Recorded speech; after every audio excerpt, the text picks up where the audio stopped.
Hey folks, how's it going? So, a little bit ago, I mentioned that I was very fortunate to be sent 2 games by a games company to review. So today we are talking about the second of those games from Orcs Unlimited. I'm very grateful that I was sent 2 games, and that is a massive privilege that I have to say a big thank you for. Last time we talked about the second edition of their game, Escape from Teddy Bear Island. Today we are talking about a game that combines 2 of my favorite things, rodents and space westerns. I'm not sure if Orcs Unlimited somehow got lucky or if they've watched me a lot and know I at least love rats, but let's dive right in to Brass Rings. I'm not sure if Orcs Unlimited did a lot of research on me or if they happened to stumble across my kryptonite, but I love rats. And I actually really love space westerns. It happens to be my favorite science fiction. So very importantly, before I jump into anything else about this setting, you can play a rat in this game, and any other reasonably sized rodent. A long time ago, rodents made it to space, and to the rings of Saturn, where they began to colonize the outermost ring. These days, there are several frontier settlements that can be found on the rings of Saturn to visit. A lot of the information about the original exploration, though, has fallen into mystery, and a great deal of the inner rings of Saturn have yet to be explored. There is plenty for players to discover. The outer rings of Saturn are where you are most likely to find other sentient beings. In a giant tree in space, there is a local government, a train station, and the local watering hole, Pete's Peanut Parlor, where you can meet other adventurers and hear their tales. The outermost ring of Saturn is the most urbanized and organized of the rings. The inner rings are wilder and have groups of sentient insects that roam around together, and strange machines that came from the original explorers.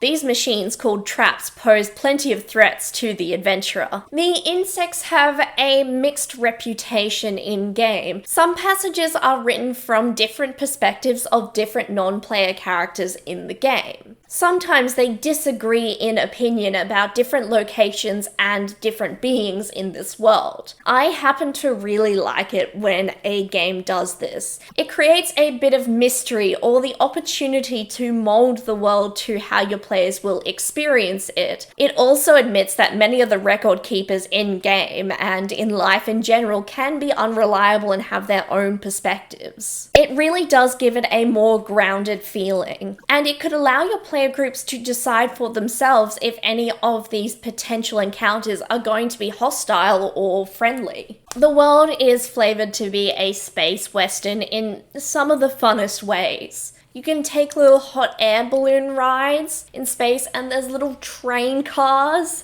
I just really love the space western. There is still some mystery and depth for the players to get into, and for a potential game master to adapt to what kind of story they would like to play in. Brass Rings allows you a lot of freedom in the character creation process. There aren't any set classes or races that you have to choose from. Instead, players create their characters using a point-by system. Your 3 main abilities are intelligence, physique, and charisma. While these skills cover a lot of different things, the main customization comes from the point-by system, which allows you to choose specific skills or abilities for your character. Players get 5 points to spend on these abilities. They are Fight Athletics, Investigation Communication, Business, Espionage, Stealth, Ride, Engineering, and Pilot. I think I got them all.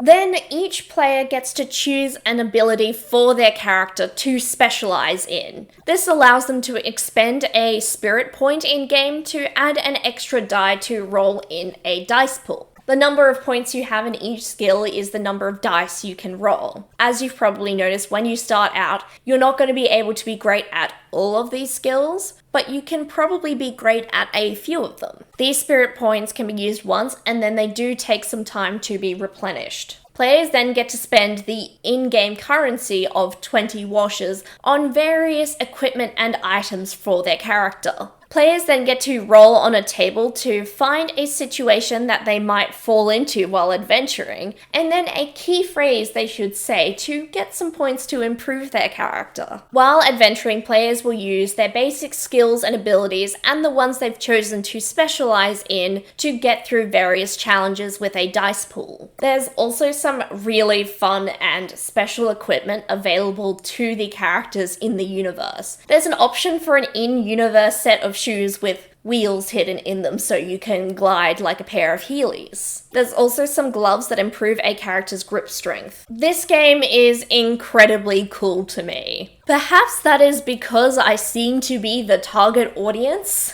and seeing a picture of a gunslinging rat is a really good way to get in my good graces. I really think there's plenty in this world for you to sink your teeth into and explore. If you're unsure about where you want to start, there is actually an adventure included and some layouts of different locations that you could borrow. Also, the art of this world is very charming in general. Of course, we know the rings of Saturn aren't perfectly flat and aren't places where you can build things like banks and saloons. This is a fun piece of escapism. It's really charming to see some mice enjoying a meal on a little train car as they look past the wilderness of space. Clearly, this game already has a special place in my heart. If you know any rodent lovers or any space western lovers, I think this is a game they could really get behind. The rules and character creation process are really light, fun, and adaptable. It's also a game where you can build in lots of different ideas, inspirations, or stories. Players could choose to stay close to the town and solve conflicts there, or they could adventure into the wilder parts of space. If you like any of the concepts that I have mentioned, I would absolutely pick up a copy of this game. Brass Rings is only $10 through Drive-Thru RPG, and I think for such a cool little game, that's a great price. I want to say a big thank you to Orcs Unlimited for sending me not just one game, but 2 games.